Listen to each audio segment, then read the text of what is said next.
Hola chicos, buenos días. Bueno, habíamos empezado a hablar un poco de las fuerzas, ¿sí? Que es toda acción que un cuerpo va a ejercer sobre otro y que puede modificar su estado de reposo o de movimiento o deformarlo. Bien, quien estudió muchísimo sobre las fuerzas es Isaac Newton. De hecho, postuló 3 leyes. Estas leyes, llamada ley de inercia, la primera ley, la ley de fuerzas, la segunda ley o de aceleración, y la tercera ley, que es la de acción y reacción. Todas estas nos van a hablar de qué sucede con la ausencia o presencia de una fuerza actuando sobre algún cuerpo. La primera ley de Newton, la ley de inercia, nos dice que todo cuerpo permanecerá en reposo o moviéndose a velocidad constante y en línea recta, a menos que una fuerza externa lo haga cambiar. O sea, cuando ninguna fuerza actúa sobre el cuerpo, o las fuerzas que actúan se anulan, entonces es como si ninguna fuerza actuara, ese cuerpo o permanece en reposo si está en reposo, o se mueve en línea recta con velocidad constante, lo que se conoce como MRU, movimiento rectilíneo uniforme.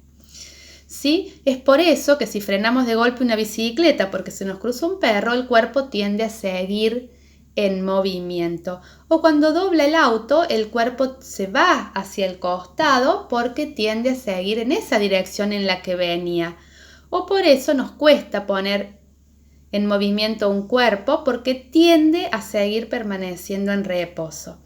Podemos hacer un experimento atando un objeto a una cuerda, lo hacemos girar, vulgarmente diríamos lo revoleamos, y luego soltamos la cuerda. Vamos a ver que sale lanzado en línea recta, porque estuvo girando en círculos anteriormente por la fuerza que le hacíamos nosotros a través de la cuerda, pero al soltar la cuerda el objeto sale en movimiento rectilíneo uniforme. Entonces esa ley es la que rige cuando ninguna fuerza actúa sobre el cuerpo, o la suma de las fuerzas que actúan es cero, se anulan. Luego tenemos la segunda ley de Newton. La segunda ley de Newton ya nos habla de cuando una fuerza actúa sobre un cuerpo, ¿sí? Sin anularse, sin que nadie la anule. Entonces, para cambiar el estado de movimiento de un objeto se debe aplicar una fuerza externa. La cantidad de fuerza necesaria es proporcional a la aceleración que adquiere. ¿Sí? Siempre que una fuerza actúe sobre un cuerpo, y un cuerpo tiene masa, justamente es cuerpo porque tiene cantidad de materia, los cuerpos son materia, se va a notar que adquiere una aceleración, un cambio de velocidad. La aceleración está dada porque cambia la velocidad, ¿sí? Ya no se mueve con una velocidad constante, sino hay un cambio en la velocidad, ¿sí? La aceleración, entonces, podemos escribir la definición en la carpeta, va a estar dada por la variación de la velocidad en el tiempo, por unidad de tiempo. Entonces, esta ley tiene una fórmula. Es fuerza igual a masa por aceleración. Esa es la fórmula de la segunda ley de Newton. ¿Sí? Nosotros podemos hacer un experimento empujando un mueble grande y pesado y sentiremos que es mucho el esfuerzo que debemos hacer para moverlo y que no se moverá tan rápido. ¿Sí? En cambio, si movemos algo liviano, con poco esfuerzo se mueve rápido. Ahí vamos a ver que la aceleración que el cuerpo adquiere es directamente proporcional a la fuerza e inversamente proporcional a la masa. Eso lo podemos anotar ahí en la carpeta si imprimimos el PowerPoint a un costado. La aceleración es directamente proporcional a la fuerza. Mientras más fuerza, más acelera. Mientras menos fuerza, menos acelera. Pero también influye la masa, inversamente proporcional a la masa. A mayor masa se mueve más lento, menos aceleración. A menor masa, con la misma fuerza, se mueve más rápido. Con esta formulita vamos a hacer ejercicios. Vamos a poder calcular la fuerza multiplicando la masa por la aceleración. Y vamos a poder calcular, por ejemplo, la aceleración si yo a esta masa que acá está multiplicando la paso para acá dividiendo. Y fuerza dividido masa nos va a dar la aceleración. Igual que como despejábamos la ley de Ohm, ¿se acuerdan? Bien, y también podremos calcular la masa si sabemos la fuerza y la aceleración. Y la aceleración pasaría dividiendo. Fuerza dividido aceleración nos daría la masa. Así que muy simple. Lo que tenemos que tener acá en cuenta son las unidades, porque nosotros vamos a tener 3 magnitudes físicas involucradas en esta ley. La fuerza, la masa y la aceleración. 3 cosas que uno le puede medir a un cuerpo o fenómeno. Yo acá les puse un cuadrito donde tenemos las distintas unidades de masa, longitud, tiempo, velocidad, aceleración y fuerza en el sistema CGS o CGesimal, en el sistema MKS, que es igual al sistema internacional, o en el sistema técnico, ¿sí? Entonces, ¿por qué? Porque cuando pongamos la masa la vamos a poder tener o en gramos, o en kilogramos, o en unidad técnica de masa. Depende en qué sistema estamos trabajando. La aceleración en el CGS es metros sobre segundos al cuadrado. Acá el cuadrado está grande, pero es el numerito chiquito al cuadrado, la potencia. ¿Sí? En el MKS es metros sobre segundo al cuadrado y en el técnico también es metros sobre segundo al cuadrado. Si yo hago gramo, la masa en gramos y la aceleración en centímetros sobre segundos al cuadrado, la fuerza me da en dinas. De hecho, el aparato para medir fuerza se llama dinamómetro. Si yo la masa la tengo en kilogramos y la aceleración en metros sobre segundo al cuadrado, la fuerza me va a quedar en newton, esa unidad tan importante, tan conocida. En cambio, si la masa la tengo en unidad técnica de masa y la aceleración en metros sobre segundo al cuadrado, la fuerza me va a quedar en kilogramos fuerza, ¿sí?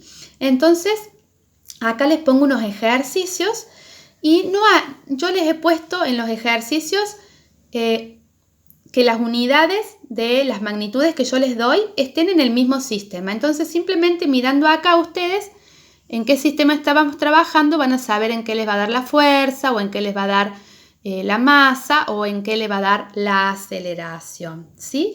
Esos son los ejercicios que están propuestos para esta clase, solamente esos.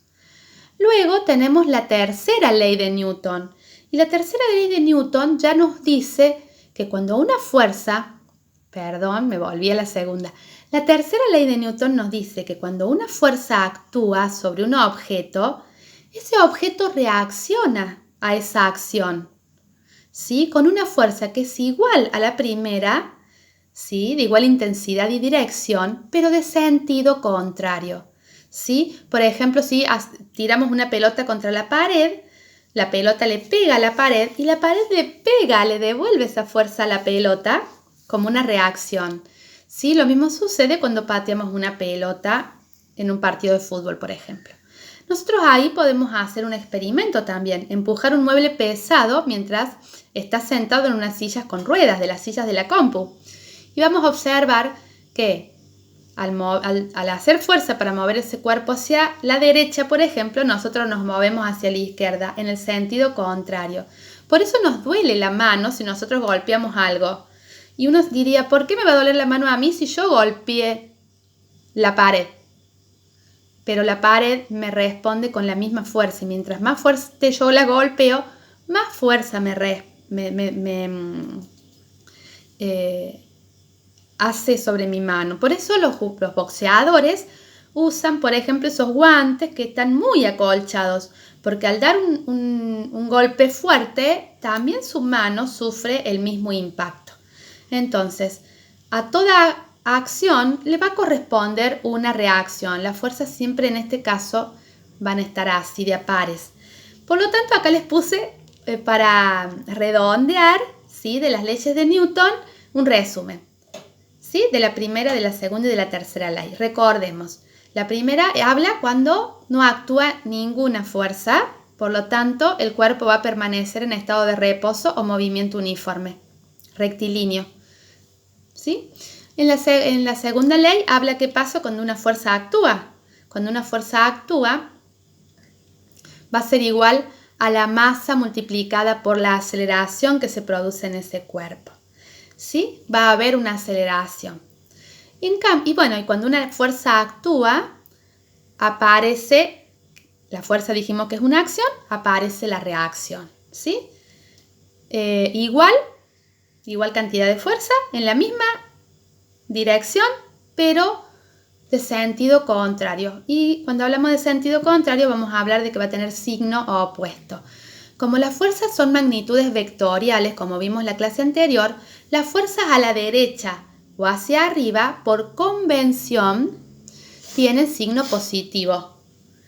En cambio, las que actúan a la izquierda o hacia abajo, por convención, tienen signo negativo. ¿Qué es convención? Es que se pusieron de acuerdo para poner ese signo y que en todo el mundo nos demos cuenta entonces para qué lado, para qué sentido está actuando esa fuerza.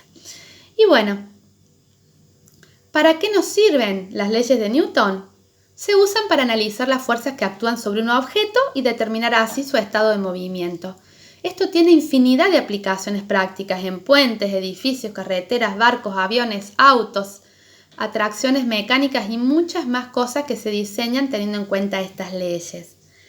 Y todos asocian a Newton con la manzana, por eso se acuerdan que hemos visto una página que se llama La manzana de Newton, y es porque cuenta la historia que Newton estaba debajo de un árbol reflexionando cuando cayó una manzana en la cabeza. Algunos dicen que cayó a su lado y que el mismo Newton embelleció esta historia con el paso del tiempo. Otros dicen que es un mito. Lo importante es que a partir de ahí se elaboró la idea de la fuerza de la gravedad, un tipo de fuerza llamado gravedad. Para cualquiera era solo una manzana cayendo, pero para Newton era un objeto en movimiento, en línea recta hacia el centro de la Tierra. Por esto debía existir una fuerza que estaba actuando sin contacto físico sobre esa manzana, y esa fuerza es la gravedad. Con esto vamos a comenzar la próxima clase. Por hoy lo dejamos ahí.